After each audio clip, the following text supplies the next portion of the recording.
What's up, Voicey veterans? Welcome to the evening show. I'm your host, Captain Zach, and today's subreddit is r/TalesFromThePizzaGuy. Don't forget to like, subscribe, and hit that bell to never miss an episode.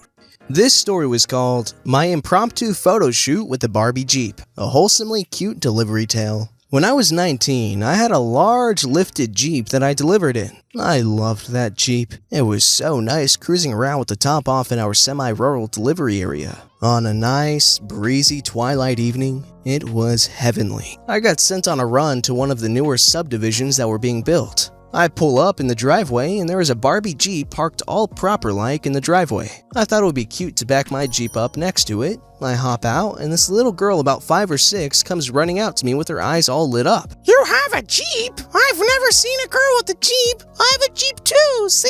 Is that your Jeep? Yes, ma'am, it is, I reply. She is thrilled and asks me if she can sit in it. I tell her, let's go ask mom and dad first, and motion her up the walkway with me to go meet with her parents who are now out on the porch. She is chattering away at them about the Jeep and asking them if she can sit in it. They're okay with it. So I help her into the driver's seat, warning her away from the gear shift and the like. She's in the middle of pretending to drive it while standing on the seat trying to see over the hood, when her dad comes out with the camera and asks if I minded if he took some pictures of her. Of course, I don't mind. We get a few of her in various poses, and then she said she wants her Jeep in the picture too. So now, we're both posing identically in our respective Jeeps, standing there with our hands on our hips like Superwoman looking off into the distance, making muscly arms, acting like we were racing. It was so cute and so much fun. Bye-bye, Jeep lady. You are awesome. I got yelled at by my manager for taking too long, but forget him. I made a little girl very happy and regretted nothing. Excuse the random wholesomeness, but I found it was time to switch things up because I was fearing that you guys were miserable with how the human race was turning out. So, here's wholesomeness to potentially balance it out.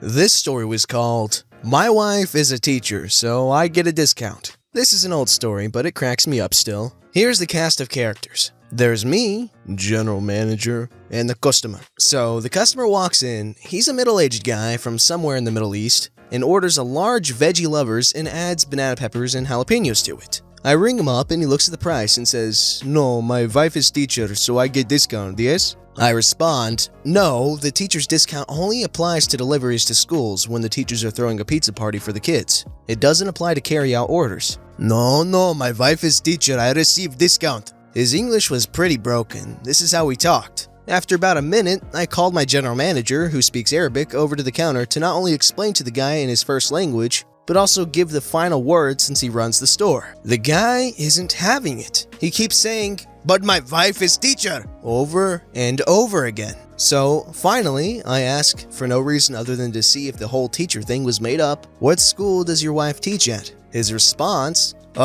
it's on the road near the highway by the McDonald's over in another town." Like, if your wife is a teacher, you know what school she teaches at. You've been there, you've met the other teachers, you know which ones your wife hates, and when pressed, you can offer specifics about the school. This guy had none of that. He couldn't even name the darn school. He's not going to receive the discount. "Cancel my order, this is ridiculous, I demand discount." So, general manager says, "I would give you the discount, sir, but the discount is for one topping or cheese pizzas only. I can't ring you up for the school price on a specialty pizza with added toppings." So, he cancels. I refund him. Guy walks out muttering under his breath. 10 minutes later, he walks back in and says, "I will take pizza, give it to me." I say, "Sir, I'm sorry, but we throw all the voided orders in the trash." Which is not always true, but what does he know? Besides, the other driver was eating it in the back, and I was looking forward to a slice myself. The guy gives me the old "I will never return" and walks out. To this day, he is as good as his word. Good riddance as far as I'm concerned.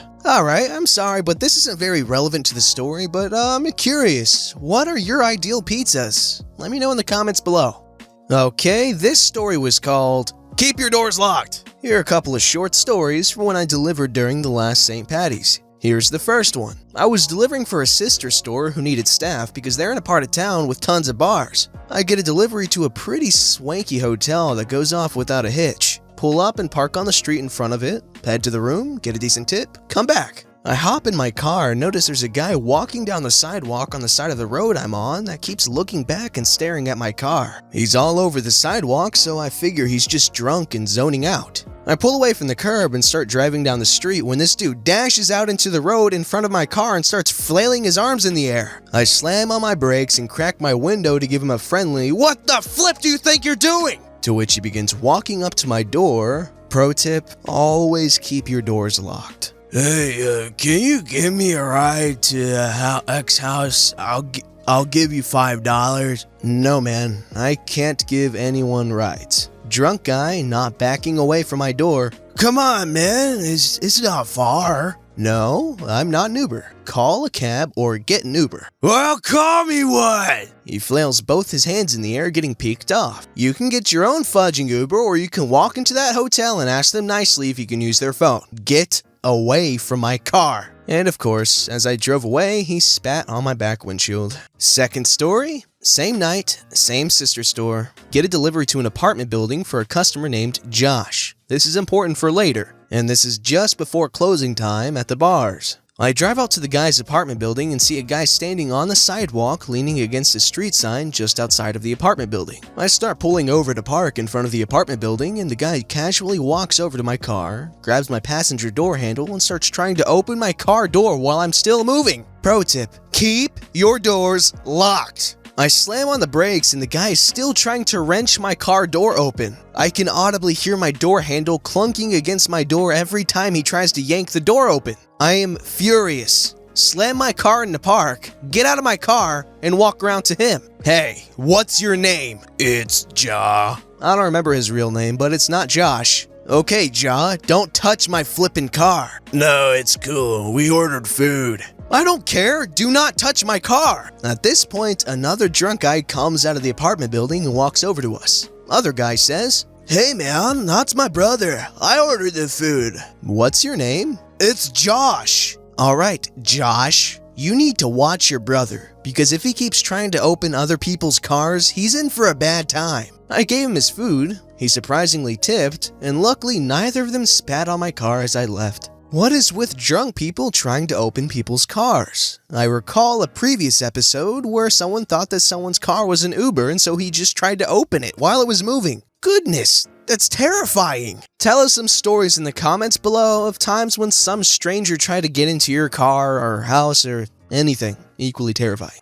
This story's called "Guy Leaves Pizza Because He Couldn't Get to the Pickup Window." This happened just the other night. I was the closing manager at my store that night, and it was truck night. For those outside the food industry, twice a week we get a delivery from our distributor with a lot of food and supplies we ordered for that half of the week. We close at midnight and the truck had showed up around 11:20. Pretty usual for a Thursday night truck. Our store has a pickup window for people that want to pick up pizza without leaving their car, but when the truck is there, it's blocked. It's never been a problem before, because most business done after 11 are deliveries, and those that do pick up that late don't care that much that they have to come into the store to get their food. This SUV pulls up behind the truck just a minute after it showed up, and sits behind it for about 30 seconds. During which I opened and propped the back door and greeted the driver. The customer rolls down his window and yells angrily, "What, I can't pick up?" "Sorry, I'll just need you to come into the front of the store. We'll be happy to help you there." He shoves his SUV into reverse and nearly does a burnout from irritation. I head back into the store to find my associate to alert him to an irritated customer that should be coming through the front door in a moment.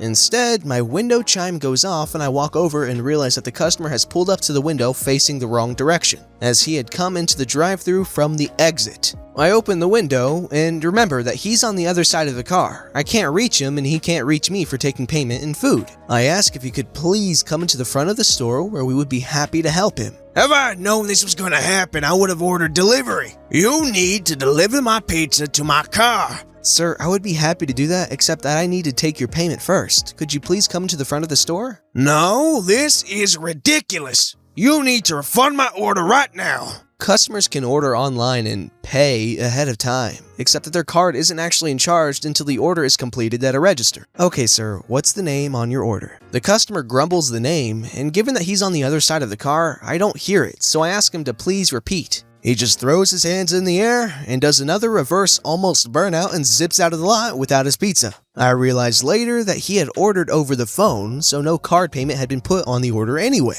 I honestly hope he complains so we can have a laugh. I also voided the order as a no-show, which appears in his customer information whenever he calls in. Alright, Voicey veterans, in the driver's defense, I feel like he probably wasn't wearing pants, that's why he didn't want to come into the store to pick up his order. We can't really blame him for that, can we? We've all been there.